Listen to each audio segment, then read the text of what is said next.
నా తమ్ముడు కళ్యాణ్ బాబుది.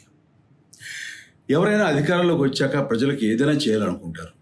కానీ కళ్యాణ్ తన సొంత సంపాదనని కౌలు రైతుల కన్నీళ్లు తుడిచేందుకు ఖర్చు పెట్టడం, సరిహద్దు దగ్గర ప్రాణాలొడ్డి పోరాడే జవాన్ కోసం పెద్ద మొత్తం అందివ్వటం, అలాగే మత్స్యకారులు ఇంకా ఎందరికో తాను చేసిన సహాయం చూస్తుంటే ఇలాంటి నాయకుడు కదా జనానికి కావాల్సింది అనిపిస్తుంది.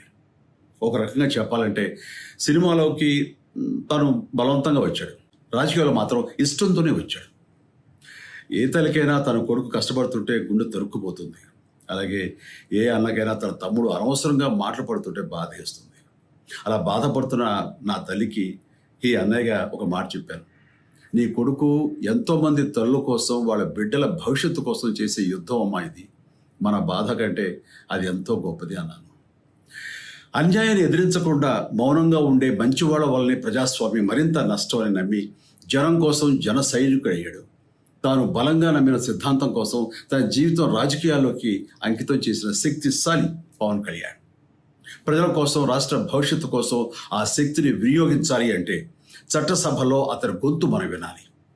జనమే జయను నమ్మే జనసేనాని ఏమి చేయగలడో చూడాలంటే మీరు పిఠాపురం ప్రజలు కళ్యాణ్ని గెలిపించాలి.